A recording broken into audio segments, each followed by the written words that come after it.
Hey, welcome to today's tutorial. We are going to apply HTV to these socks and we're going to layer it. So we are just working with regular HTV. So when you cut it on your machine, you're just going to cut it under the iron on section. Make sure to mirror your image and make sure the shiny part of the material is facing down and the matte is facing up. So this is eventually what it's going to look like. Do not disturb, I'm watching. And because our Toronto Maple Leafs, since I'm from Ontario, Canada, are in the playoffs currently, I thought it was appropriate to do this for my brothers. And so that's the first layer. And then super simple because it's just a dip your toe in the water kind of video. We are only going to do one layer. So that's eventually what it's going to look like. It's not super complicated, but it is a bit daunting when it is your first time around.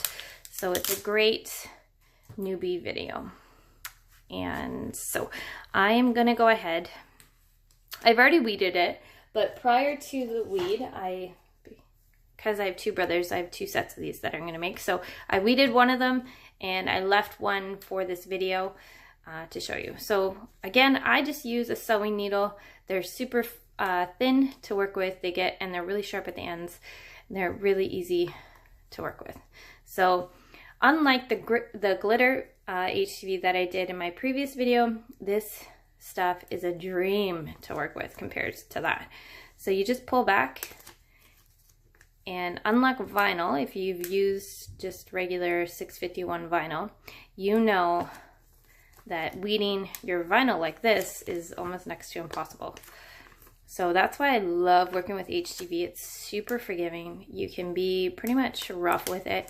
You don't want to go too crazy, but you can just I just pulled it apart. And then I take my needle, get in there, and just pull it away. There's not a lot of effort that needs to go into HTV when weeding. That's why I love working with it. Although I don't get an opportunity to work with it often because a lot of my projects are wood and I use vinyl for stencil.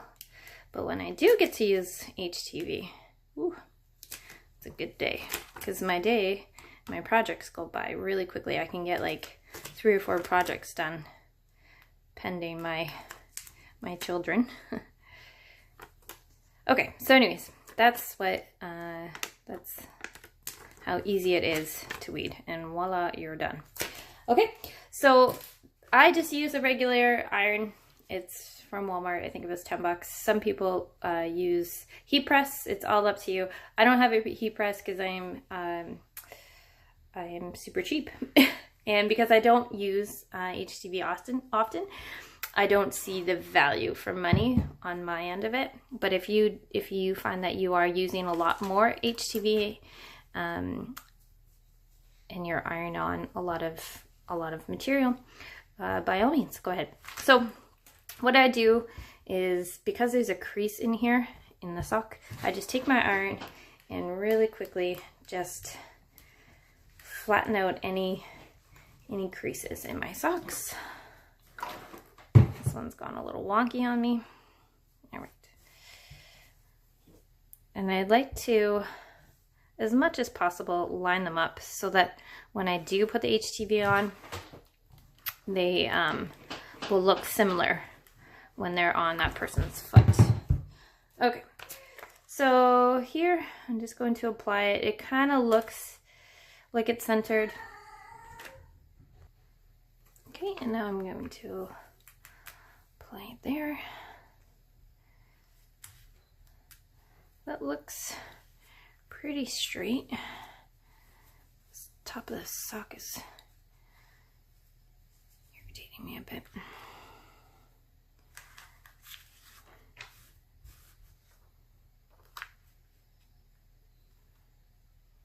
All right, so that looks like it's centered as much as I think I'm gonna get it. Normally I would take my ruler and I try to match it, but because it's a sock, the fibers kind of go all different directions because of it being so elasticy. But anyway, so this is how I'm gonna apply it. I have it on a medium setting for heat. Some people like it hot, and some people, like myself, I like to start off a little bit cooler. If it grabs, great. The problem is if you start off hot and it's too hot, it's gonna melt the actual vinyl, and then you've ruined a project. So I'd rather start off a little bit cooler.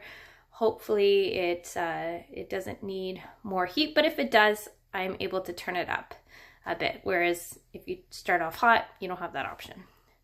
So I'm just going to apply. Now, when you're using an iron, underneath the iron, you have these little holes here that let out steam and all that good stuff. But the problem is when you apply it to the HTV, these little holes are going to be voids. So wherever this is in contact with, it won't actually touch the HTV, and the HTV on that particular spot won't adhere to the material. So that's why I move my iron back and forth, and I apply pressure.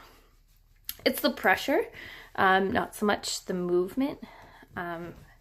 Like regular ironing, you obviously move the iron to get the creases out. Here you want the pressure as much as possible. And that's where a heat press kind of is great, because it knows how much weight to press.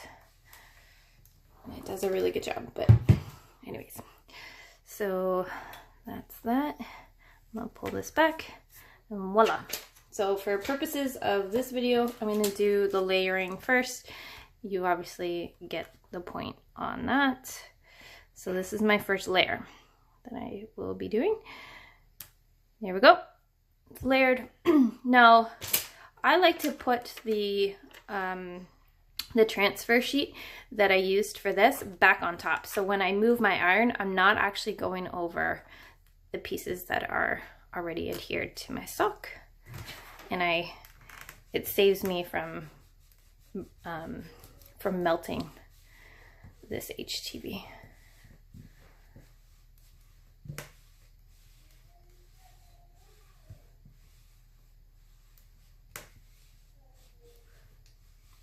Now with irons, they say it's about 15 seconds.